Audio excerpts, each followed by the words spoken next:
ರಾಜ್ಯದಲ್ಲಿ ಪ್ರತಿಯೊಬ್ಬರಿಗೂ ಕೂಡ ಮತ್ತೆ ಮಾಸ್ಕ್ ಕಂಪಲ್ಸರಿ ಅನ್ನೋ ರೂಲ್ಸ್ ಜಾರಿಗೆ ಬರುತ್ತಾ?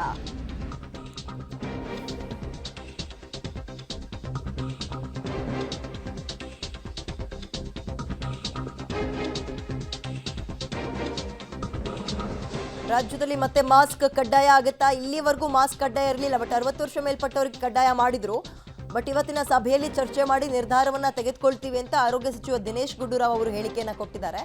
ತೆಗೆದುಕೊಂಡ್ರೆ ಬಹಳ ಸೂಕ್ತ, ಕಾರಣ 35ಕ್ಕೆ ಈ ರೂಪಾಂತರಿ ತಳಿತನ ಸಂಖ್ಯೆನ ಜಾಸ್ತಿ ಮಾಡಿಕೊಂಡಿದೆ. ವಿಧಾನಸೌಧದಲ್ಲಿ ಕೆಲವೇ ಕ್ಷಣಗಳಲ್ಲಿ ಇದಕ್ಕೆ ಸಂಬಂಧಪಟ್ಟಂತೆ ಆರೋಗ್ಯ ಸಚಿವರ ನೇತೃತ್ವದಲ್ಲಿ ಸಭೆ ಕೂಡ ಆರಂಭ ಆಗುತ್ತೆ.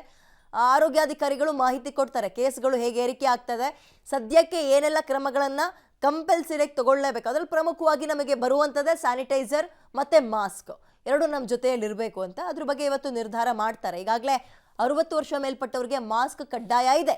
ಗರ್ಭಿಣಿಯರಿಗೆ ಮತ್ತು ಬಾಣಂತಿಯರಿಗೆ, 60 ವರ್ಷ ಮೇಲ್ಪಟ್ಟಂಥವ್ರಿಗೆ, ಸಾರಿಗೆ ಸಚಿವರು ಹೇಳಿದ್ರು ಬಸ್ಸಲ್ಲಿ ಓಡಾಡೋರ್ಗೂ ಇದೆ ಅಂತ.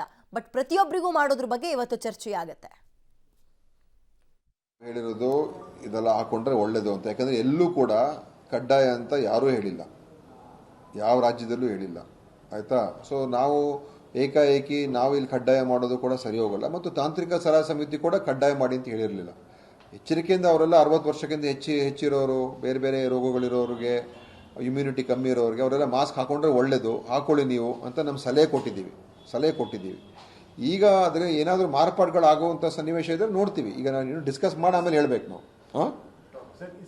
ನಾವು ಹೇಳಿರೋದು ಇದೆಲ್ಲ ಹಾಕೊಂಡ್ರೆ ಒಳ್ಳೇದು ಅಂತ, ಯಾಕಂದ್ರೆ ಎಲ್ಲೂ ಕೂಡ ಕಡ್ಡಾಯ ಅಂತ ಯಾರೂ ಹೇಳಿಲ್ಲ, ಯಾವ ರಾಜ್ಯದಲ್ಲೂ ಹೇಳಿಲ್ಲ, ಆಯ್ತಾ. ಸೊ ನಾವು ಏಕಾಏಕಿ ನಾವು ಇಲ್ಲಿ ಕಡ್ಡಾಯ ಮಾಡೋದು ಕೂಡ ಸರಿ ಹೋಗಲ್ಲ. ಮತ್ತು ತಾಂತ್ರಿಕ ಸಲಹಾ ಸಮಿತಿ ಕೂಡ ಕಡ್ಡಾಯ ಮಾಡಿ ಅಂತ ಹೇಳಿರಲಿಲ್ಲ. ಎಚ್ಚರಿಕೆಯಿಂದ ಅವರೆಲ್ಲ 60 ವರ್ಷಕ್ಕಿಂತ ಹೆಚ್ಚಿರೋರು, ಬೇರೆ ಬೇರೆ ರೋಗಗಳಿರೋರಿಗೆ, ಇಮ್ಯುನಿಟಿ ಕಮ್ಮಿ ಇರೋರಿಗೆ ಅವರೆಲ್ಲ ಮಾಸ್ಕ್ ಹಾಕೊಂಡ್ರೆ ಒಳ್ಳೇದು, ಹಾಕೊಳ್ಳಿ ನೀವು ಅಂತ ನಮ್ಮ ಸಲಹೆ ಕೊಟ್ಟಿದ್ದೀವಿ. ಈಗ ಆದರೆ ಏನಾದರೂ ಮಾರ್ಪಾಡುಗಳಾಗುವಂಥ ಸನ್ನಿವೇಶ ಇದ್ರೆ ನೋಡ್ತೀವಿ. ಈಗ ನಾನು ಡಿಸ್ಕಸ್ ಮಾಡಿ ರಾಜ್ಯದಲ್ಲಿ ಈಗಾಗಲೇ ರೂಪಾಂತರಿ JN1 ಪತ್ತೆಯಾಗಿರೋ ಹಿನ್ನೆಲೆಯಲ್ಲಿ ಮೊದಲ ಸಭೆ ಆರಂಭ ಆಗ್ತದೆ. ಕೋವಿಡ್ ಮೊದಲ ಸಭೆ ಕೆಲವೇ ಕ್ಷಣಗಳಲ್ಲಿ. ಅದಕ್ಕೆ ಸಂಬಂಧಪಟ್ಟಂತೆ ಆರೋಗ್ಯ ಸಚಿವರು ಕೂಡ ಮಾತಾಡ್ತಾ ಇದ್ರು.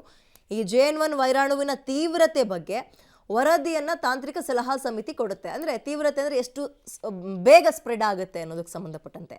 JN1 ಅಂದರೆ ಅದೇ ರೂಪಾಂತರಿಯ ಒಂದು ಹೆಸರಿಟ್ಟಿದ್ದಾರೆ, ರೂಪಾಂತರಿಗೆ, ಕರೋನಾ ರೂಪಾಂತರಿಗೆ JN1 ಅಂತ. ಸಮಿತಿ ವರದಿ ಆಧಾರದ ಮೇಲೆ ಕ್ರಮಗಳ ಬಗ್ಗೆ ಉಪಸಮಿತಿ ನಿರ್ಧಾರವನ್ನು ತೆಗೆದುಕೊಳ್ಳುತ್ತೆ. ಆರ್ಥಿಕ ಸಾಮಾಜಿಕ ಪರಿಸ್ಥಿತಿಯನ್ನು ನೋಡಿಕೊಂಡು ಗೈಡ್ಲೈನ್ಸನ್ನು ತರ್ತಾರೆ. ಯಾಕಂದರೆ ಹೊಸ ವರ್ಷ ಇದೆ, ಜನ ಗುಂಪುಗೂಡೋದು ಸಹಜ. ಹೊಸ ವರ್ಷಕ್ಕೆ ಅನ್ವಯ ಆಗುವಂತೆ ಮಾಸ್ಕ್ ಕಡ್ಡಾಯ ಆದೇಶ ಮಾಡೋ ಸಾಧ್ಯತೆ ಇದೆ.